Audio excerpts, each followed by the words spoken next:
میں اپنے نوجوانوں سے کہوں گا تم بھی نظر رکھو. نظر مطلب لڑکیوں پر اس طور پر نہیں کہ تم بھگا کر کے لے جاؤ. نظر رکھنے کے لیے میں یہ کہہ رہا ہوں کہ اپنی بہنوں کی حفاظت پر نظر رکھو. یہ نہیں ہے کہ تمہارے گھر کی بچی، پورے مسلمان بچیاں جہاں پر بھی ہوں، مشرق و مغرب، شمال و جنوب میں، وہ تمہاری بہنیں ہیں. سندھ کے علاقے میں چند عورتوں کو کچھ گنڈوں نے گرفتار کیا تھا تو محمد بن قاسم 19 سال کی عمر میں عرب سے 10,000 کا لشکر لے کر کے ہندوستان آ گئے تھے اپنی بہنوں کی عزت بچانے کے لیے. آج یہ فکر ہونی چاہیے آپ کے اندر. تمہارے اندر بہت تیزی سے یہ سب معاملات پھیل جائیں. کیا آپ نے دیکھا ہے کہ کہیں پر اگر کسی غیر مسلم لڑکی کے ساتھ اگر ہمارا کوئی لڑکا پھنس گیا ہے یا پھنسایا ہے یا جیسا بھی ہوا ہے، لیکن شادی کی بات آتی ہے تو جتنے سنگی ہیں سنگٹن والے سب آ کر کے واویلا مچاتے ہیں، لو جہاد کر رہا ہے، لو جہاد کر رہا ہے. ایک ہندو لڑکی کو بھگا کر کے لے گیا اور مسلمان بنا رہا ہے، اور یہ لو جہاد ہے. لو جہاد ہے، بالکل لو جہاد ہے، لیکن جہاد میں لو ہے، محبت ہے. لیکن اس چھوری محبت کے لیے جہاد نہیں ہوتا. جہاد اللہ کی محبت میں ہوتا ہے اور رسول کی محبت میں ہے. انہوں نے تو جہاد اتنے بنا رکھے ہیں، بہت جہاد ہے. ہاں UPSC جہاد بھی آ گیا ہے بہت سارے، اور IAS جہاد بھی آ گیا ہے. اور اگر اور تھوڑے سے نیتا جیت جائیں تو نیتا جہاد بھی ہو جائے گا. زیادہ مسلمان جیتنے لگ جائیں تو وہ، اور ٹیچرز بہت سارے سیلیکٹ ہو کر کے آ گئے گورنمنٹ میں تو ٹیچرز جہاد بھی ہو گیا. ابھی چند دنوں پہلے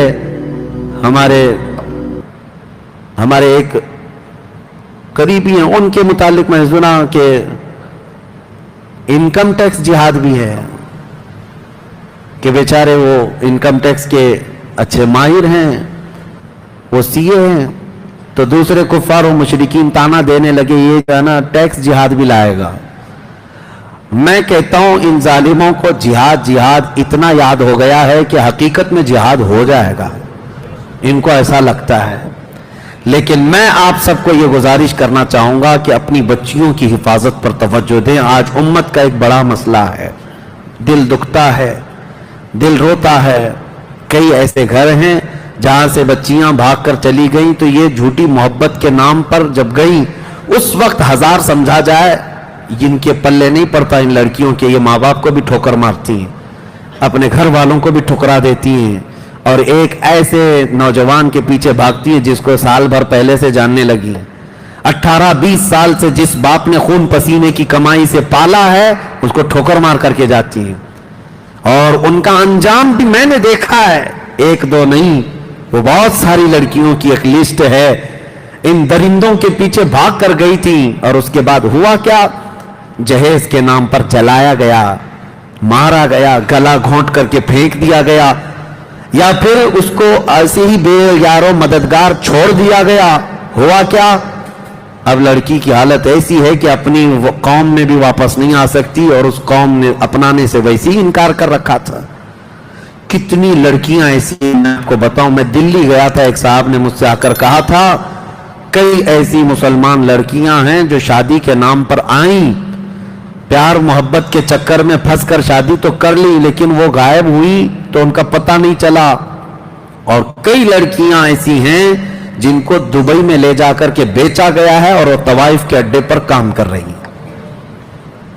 ایک لڑکی نے باضابطہ حلفیہ بیان بھی بھیجا تھا میرے پاس وایا کسی کے ذریعے سے کہ اس کے ماں باپ بھی اپنانے کو تیار نہیں تھے. انہوں نے کہا تھا ہماری بیٹی مر گئی ہمارے لیے. وہ دیندار گھرانہ تھا، غیر مسلم کے ساتھ بھاگ کر گئی، بہت سمجھایا گیا تھا لیکن اس درندے نے لے جا کر کے بیچا. کسی طرح سے تو وہاں بچ کر کے وہ نکلی اور اس کے بعد میسج دیا، لیکن واپس کسی طرح اپنے ملک پہنچی، اپنے گھر تو نہیں جا سکی، تنہا رہنے لگی. کیوں اپنے فیوچر کو خراب کرتی ہیں یہ بچیاں، یہ لڑکیاں؟ اللہ نے قرآن میں فرمایا ہے، رب تبارک و تعالیٰ فرماتا ہے الزانیۃ والزانی فجلدوا کل واحد منہما 100 جلدہ. اللہ نے فرمایا زانی زنا کرنے والے مرد اور عورت کو 100 کوڑے لگائے جائیں گے. اسی آیت میں اللہ تعالیٰ نے فرمایا ہے کہ الزانی لا ينکحها الا زانیۃ او مشرکۃ والزانیۃ لا ينکحها الا زان او مشرک وحرم ذلک علی المؤمنین.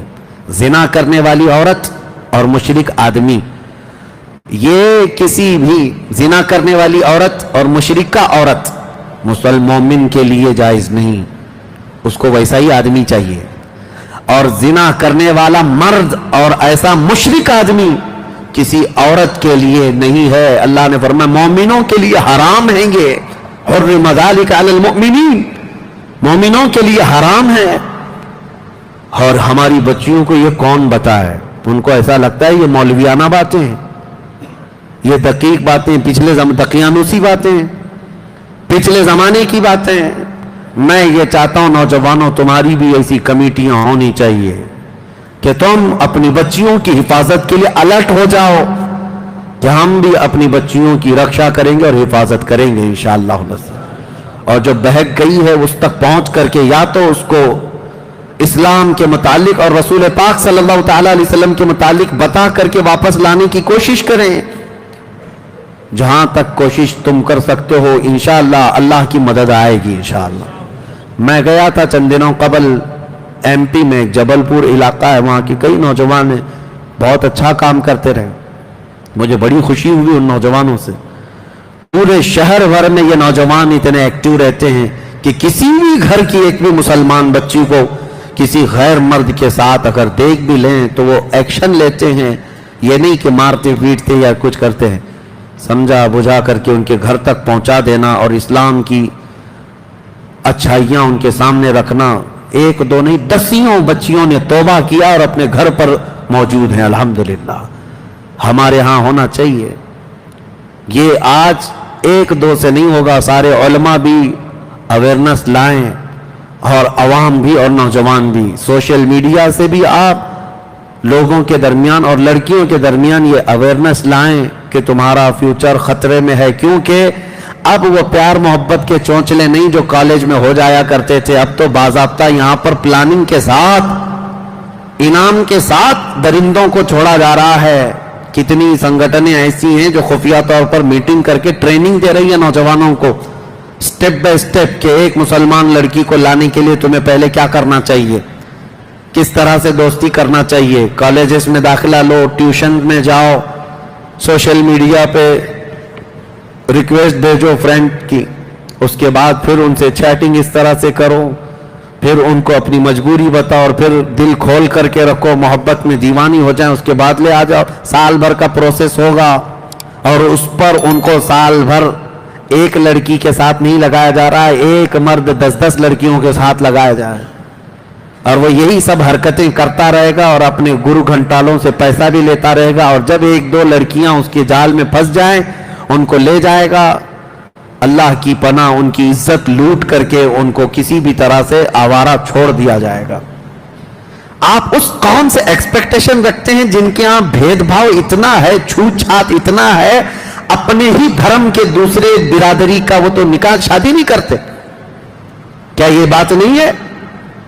ایک ہی دھرم کے ہیں لیکن برادری الگ ہے. مجھے بتاؤ کوئی برہمن لڑکا کسی دلت لڑکی سے شادی کر کے دکھائے، پوری کمیونٹی والے اس کو نکال دیتے ہیں، بھگا دیتے. ارے راجستھان وغیرہ میں تو جلا کر مار دیتے ہیں شادی ایسی اگر دوسری برادری میں کر لیا تو. ہمارا ایک ٹیکسی ڈرائیور بھاگا پھر رہا ہوا تھا، وہ بتا رہا تھا ہم سے کہ ہم نے جو ہے دوسری برادری میں شادی کر لی ہے اور اب ہمارا گاؤں جانا محال ہے، امپاسبل ہے، ناممکن ہے. مجھے بھی ماریں گے اور میری بیوی کو بھی ماریں گے. اجمیر میں رہ رہا ہے. یہ تمام میں اس قوم کی بات بتا رہا ہوں جو دوسری برادری کی لڑکی کو پسند نہیں کرتے، چاہے وہ ایک ہی دھرم کے ہوں. چاہے جائے کہ وہ مسلمان بچی کو پسند کریں گے، کبھی وہ مسلمان لڑکے کو اپنائیں گے. ان لڑکیوں کو کیا ہو گیا جو اس طرح سے بھاگ رہی ہیں یا جا رہی ہیں؟ اللہ کی پناہ، ڈرو اے میری بچیوں. تمہاری پرورش تو اسلام پر تمہارے ماں باپ نے کی ہے کہ کل قیامت کے دن یہ سیدہ کائنات فاطمہ الزہرا کی جماعت میں جنت میں جائے گی.